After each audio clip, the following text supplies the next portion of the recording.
Hi, good evening, everyone. Thank you for joining the call for Kotak Private Credit Fund quarterly update. I already see a lot of people in, so maybe we should start. As you recollect, our fund size when we closed it was about 1,751 crores. We've invested total of about 2,030 crores till date. 1,575 crores has been drawn down from you. And the balance amount invested comes from recycling of capital or reinvesting from existing investments. We have a small amount that is pending to be drawn down, which we expect to finish in the month of August. We were prioritizing recycling of capital till now, but we've taken a call that we will finish the fund and at least draw down the balance fund in August itself, which will effectively go towards one more deal, which we'll speak about shortly. The gross running IRR in the fund is 16.7% right now. You've seen this vary between 18 and 16.5 over the last couple of quarters. I think that is a factor of some bit of prepayment that has come in, some new investments at lower IRR. But the guidance is that we think we will close the fund at above 17% IRR. Earlier, we used to say that a small portion of this IRR is to be earned out if the companies perform better, but that is not the case today. Whole of this IRR is actually earned out, and we have hit all our earnouts. And this is effectively the total IRR on the fund today. As I said, just to repeat, we are reasonably confident of closing the fund with above 17% IRR. There is one deal where we may make a little bit higher, and if that actually that deal is still to be done. But if that deal pans out the way we are envisaging, then we may probably hit even an 18% plus IRR. But as of now, my guidance is that we will definitely close the fund above 17% IRR. This quarter, we effectively did two deals. There is a deal in paper manufacturing that we did, which was a company called BGPPL, Build Graphic Paper Products. This was a subsidiary, used to be a subsidiary of Balarpur Paper. This is a very last transaction. It's a 3,100 crore debt refi of the whole stack. And the company has about 800 crores of EBITDA right now. But given the paper cycle typically over the years and given the risk around it, we've chosen not to participate in a full stack of the company, and we requested for a senior tranche to be created for us. And as of now, we are sitting in a senior tranche. So our 150 crore position is part of a senior tranche, which is 1,200 crores. And effectively for us, the leverage is less than 2x. And we make about 16% IRR in this asset.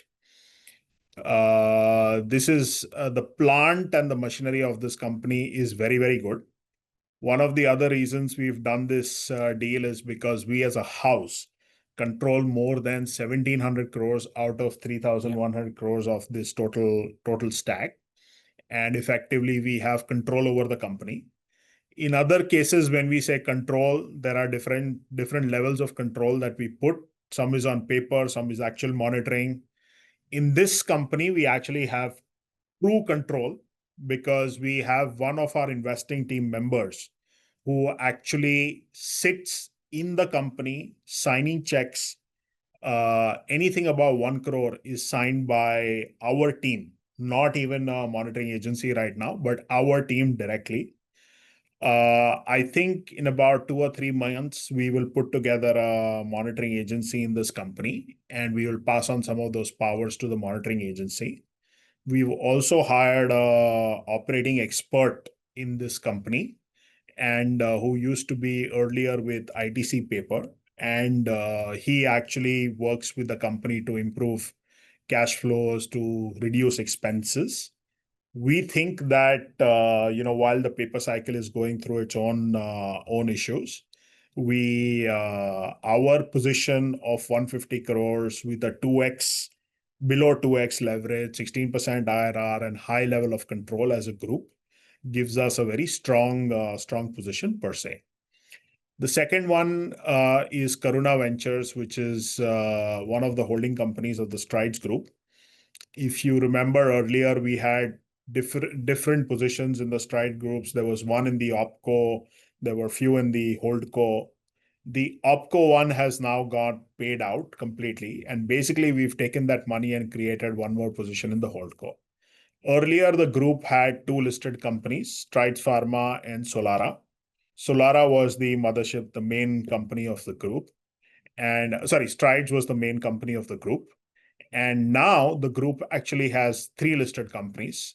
There is Strides, OneSource, and Solara. In fact, the new listed company that is OneSource is even higher in market cap than Strides. Yeah. Strides is, I think, about 1 million. Yeah, it's about 8,500 crores or so. Yeah. And OneSource is about 2.5 billion. So that's about 20,000 crores, right?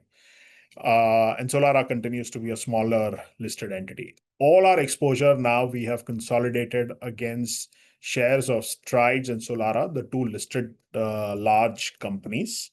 And hence we are happy with how our position has panned out over the last 18 months in this group. There was a lot of pressure to take back this position some time back. But instead of that, we've actually increased our position. So we have three positions now in Strides Group. You have Karuna Ventures, 50 crores that we've done this quarter. We had an original one of 150 crores in Karuna that you see in the second bucket, and then Tenshi Pharma. So we now have 350 crores out to this group. And we are very happy with the performance of this group, the money that we make on this position. Alaknanda is an investment that we did last quarter. We spoke about it briefly. This is a hydro power asset. The leverage ratio on this is below 3x. There is a small capital repayment that keeps coming up every quarter in this asset, and that gets paid out to you. In addition to that, there's a monthly coupon. Yeah, there's a monthly coupon on this that gets paid out to you every month too. TVS, as we had discussed, there is no new update. We keep monitoring the situation very well. It's a great counterparty.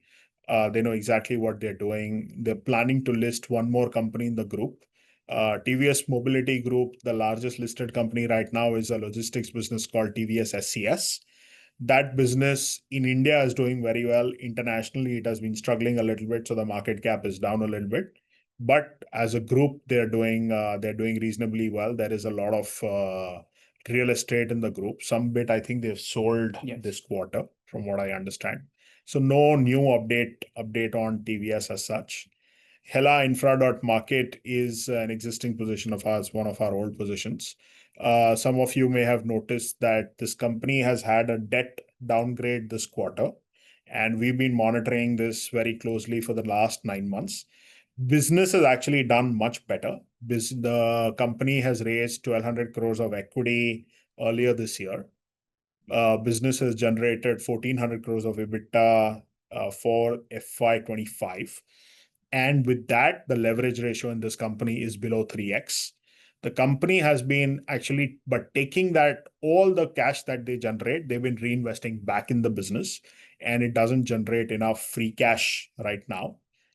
60% of revenues of Hela actually come from their own manufactured products. So it is no more a trading type of business, an e-commerce type of business, or a marketing entity as such. It has actually converted itself to be a manufacturer across different segments. We have some security from Hela, and we have controlling pledge of Shalimar Paints as pledge to us. So we feel reasonably happy with this position. There is a chance the repayment for this asset is expected in August 26 and onwards, but there is a chance we may get prepaid on this. Company is planning some capital structure initiatives, either to raise a dollar bond or to raise more equity in the company.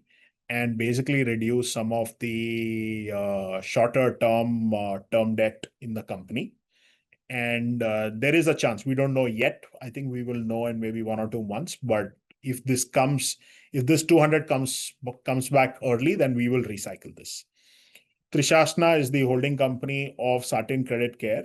Last quarter, as you may remember, we had mentioned that we are strongly monitoring this business given the whole cycle that microfinance is going through.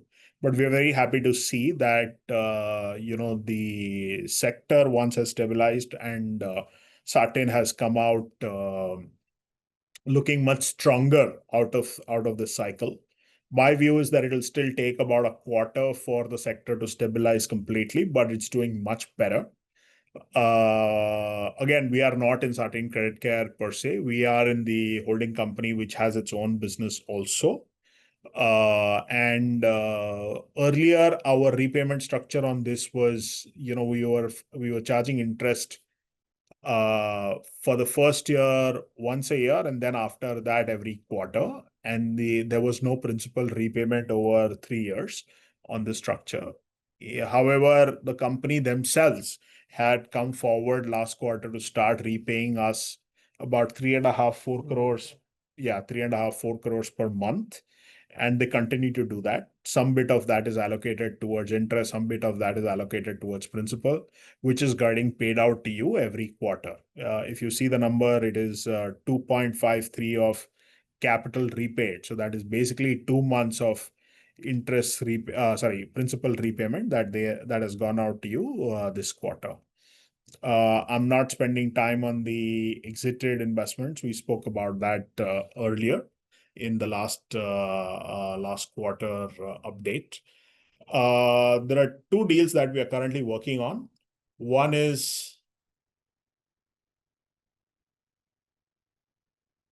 there are two deals that we are working on currently. One is a packaging asset, a paper packaging asset. And we think documentation on that is ongoing. We think we should be able to close that over August sometime. Yeah. For this deal, we already have money in the bank, so no new capital will be called for this deal. Yeah. There is a deal in the hotel industry that is going to IC today sometime, and I think 8 p.m. today, right? Sometime. Yeah. So I think late evening today, there is an IC that is being held for the hotel asset. Again, a good marquee asset. We make good IRR on this asset. We think that will get passed on IC, and for that we will call for capital sometime in the month of August and basically close the fund. Yeah, that's the plan. Yeah. Right. So that's the short update on the fund. And I think as somebody asked, this is Neeraj Karya. I actually am the CEO for the Kotak Private Credit Fund. To my right is Anupam Iyer. He's a senior member of the fund, and beyond him is Stavan Bora. He's another member in the credit fund. Sorry for not doing the introduction upfront. Yeah, so that's a little bit about the fund. I think market, you all know, there is still expectation that interest rates will come down. I think now it's anybody's guess when and how, but we think that RBI will start softening rates soon going forward. I think it also depends on some of the macro factors as we go along.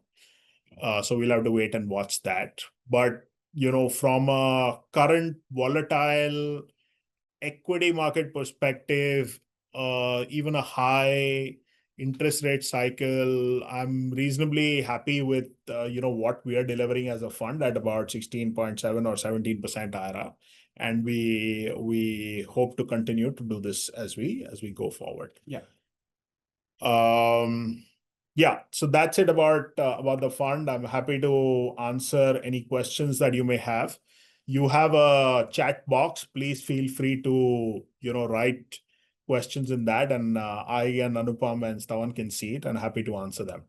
There is a first question which says, is there any repayment expected in Tension? If yes, are we reinvesting or give it back to investors? I think whatever recycling had to be done in the Strides group, we are done. Yeah. Right. Yeah. And now we've created a position that goes all the way till 2028. Yeah. Right. Till the end of this fund. Yeah. Within the Strides group. So Tenshi, Karuna is all done. Right. And that position will continue till the end. So whatever repayment had to happen in Karuna and Tenshi has happened and recycled already. I read an article. I have a second question which says, I read an article recently about an increase in supply of capital due to new funds coming up in private credit that may cause margin squeezes and reduced IRR. What are your thoughts?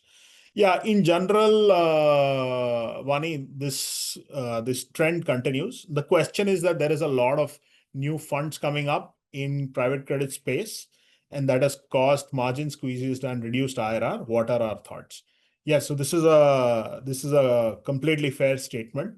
I think the number of funds that have come up are in excess of, I would say, 12 to 13 funds. The issue is that, there are a lot of funds that are sub 1,000 crores also in those new funds.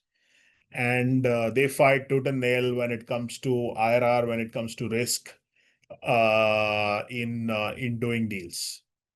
I think when we started the fund, there was a fair bit of differentiation if you were doing a 250, 300 crore deal. Today, that differentiation has reduced. I think that differentiation today exists only probably above 1,000 crores.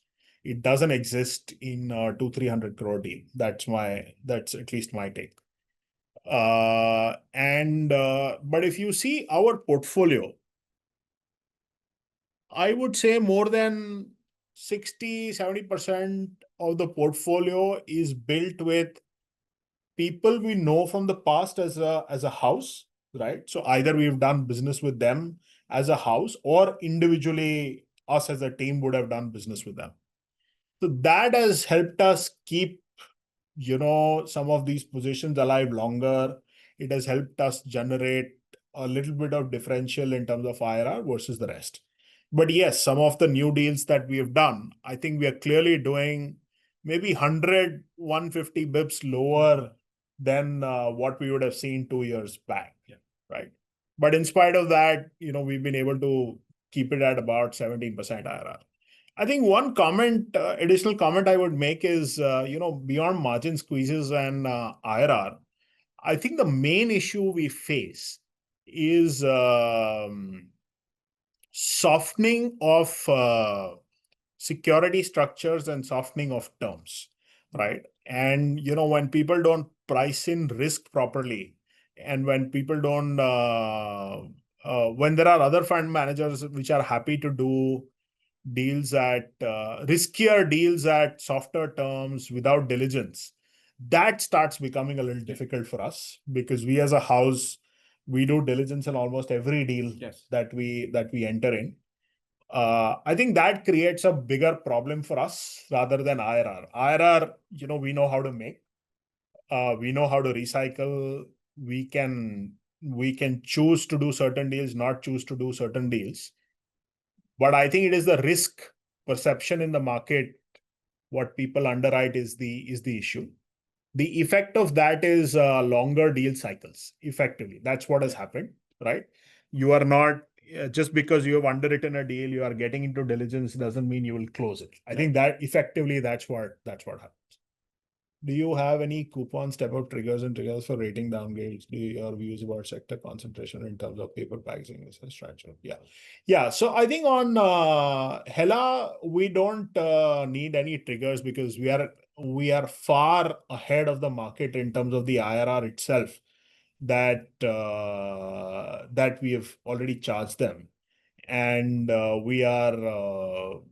I mean, if now on Hela, we've made all our upside, etc. We actually make 20% IRR on this trade, which is way higher than what the market makes. And the reason for that is there were certain risk calls that we actually took in Hela going in. We did a lot of diligence. I think this was the longest diligence we ran amongst all our assets. I think our diligence timeline on this was almost 5 months before we actually gave them money.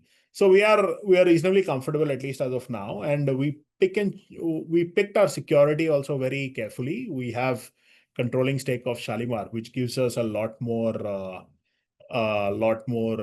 confidence that we are kind of de-risked.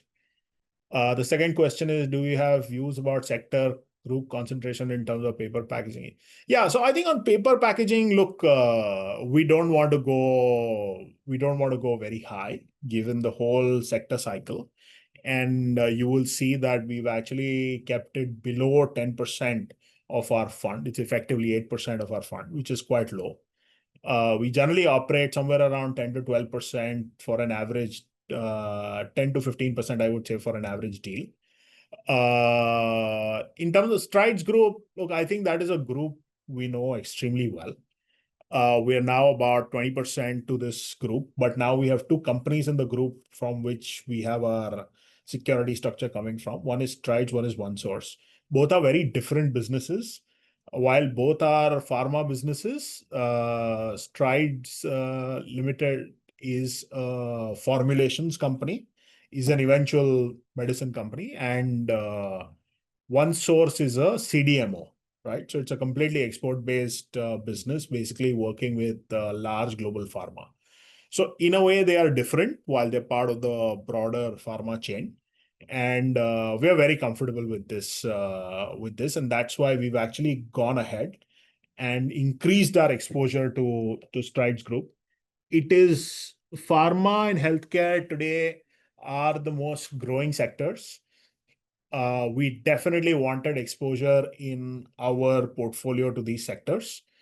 And it is very difficult to generate 14-15% IRR, even a 14-15% IRR from this sector right now, right? Given the growth profile, given how many people are just happy to do pharma, banks are willing to take all kind of risk.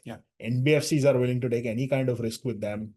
So I think it's very difficult to make money out of this sector right now. And hence we've decided that we would rather have a concentrated position with Strides that we are comfortable with. They know us, we know them, and hence it works well, but doesn't mean we compromise our security structure or IRR even with a group like this. We are still getting a fair bit of preferential treatment versus the market on this group, and we're happy with that. Is Hella downgraded? Any red flags? Yeah, as I said, Rupesh, this Hella, yes, it did see a downgrade on its Indian rating, though its international rating seems to be quite robust even now. I don't know how, but the Indian rating seems to have downgraded on the back of lower free cash flows.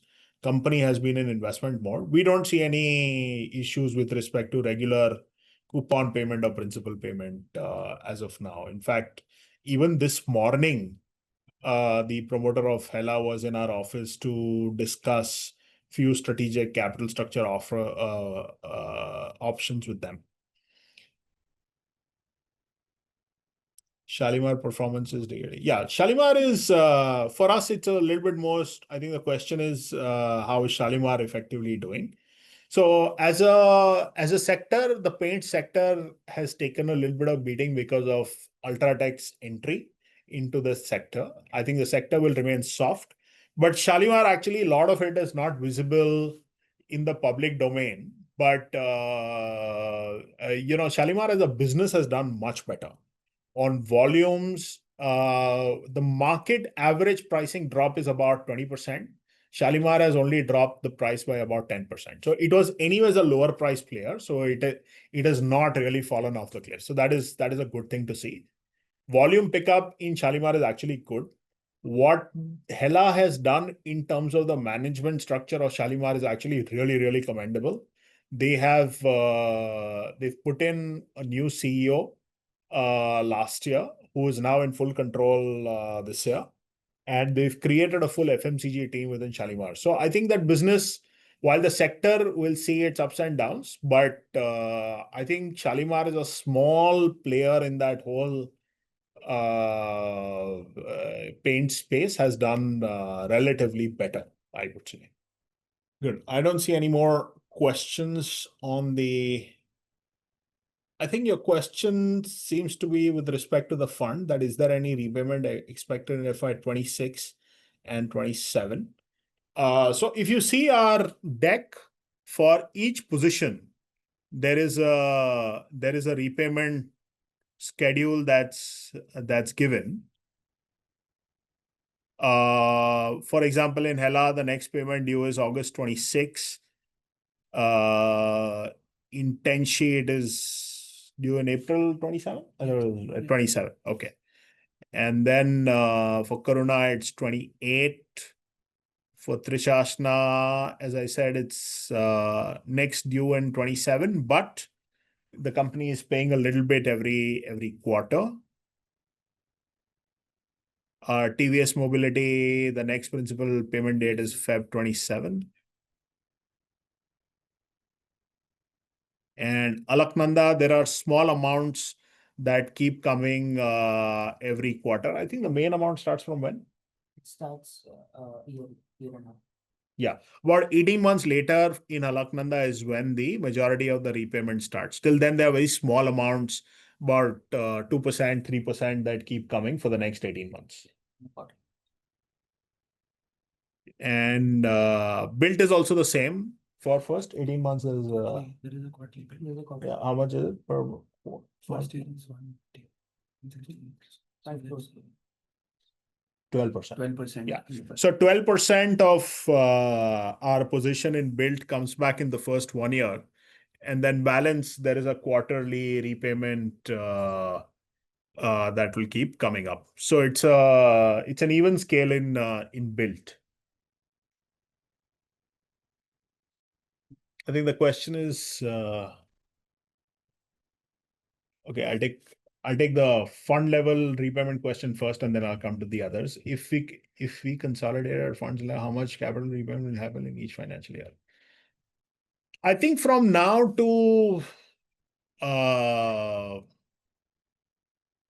think in FY 26 you will not see much. You'll probably see about 5% of capital being returned in FY 26. I would say we can do the exact math and cover it in the next call. But I would say in FY 26, I wouldn't see much. FY 27, I would expect about 30% or 30 to 40% of the fund being paid out in FY 27, and balance will come at the end. Our fund actually ends in June 2028. Yes, Mr. Sood, we'll be launching a fund soon. We haven't put our time to it yet, but based on preliminary conversations, I think by the end of this calendar year is when we'll be launching the next fund. Yeah, Mr. Singh, I think will it be returned after the August? Yeah, I think after the August drawdown, we don't intend to call back capital from you again if we repay. We've already repaid about 110 crores. So I think if I look at the total, yeah. So if you see the box on the first page, we've already returned 110 crores. We have not called back that capital, right? So we've maintained that if we've given you back capital, you also will plan for that capital, an alternate use for that capital. While under the agreement, I can call for that capital, but we've stayed away from doing that. So in August, when we call for the capital, that will be the last drawdown of capital. After that, if we return capital to you, we will not call for that again, and you are free to invest that as you wish. Maybe even in our next fund when we launch it. Mr. Sood, point well taken. I think you have 2 points. Let us start on time. Unfortunately, we are always here on time. We are actually here 10 minutes before we start. And we just wait for people trickling in. I'm just trying to be fair to everyone and everyone's time. But I understand what you're saying. If you've joined on time, we'll try and start at 4 or very close to 4 from next time. We'll try and do that. And we'll put names of people also presenting from next time. Thank you very much.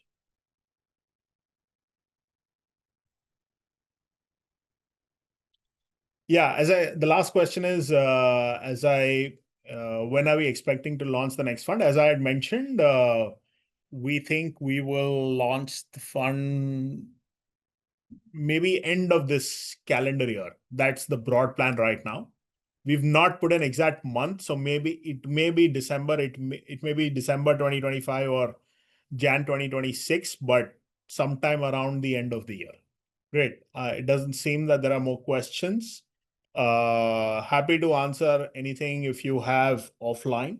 If any of you have any questions around your account statements or so, the ops is available to answer them. And thank you again for participating in our fund, and look forward to speaking you next quarter.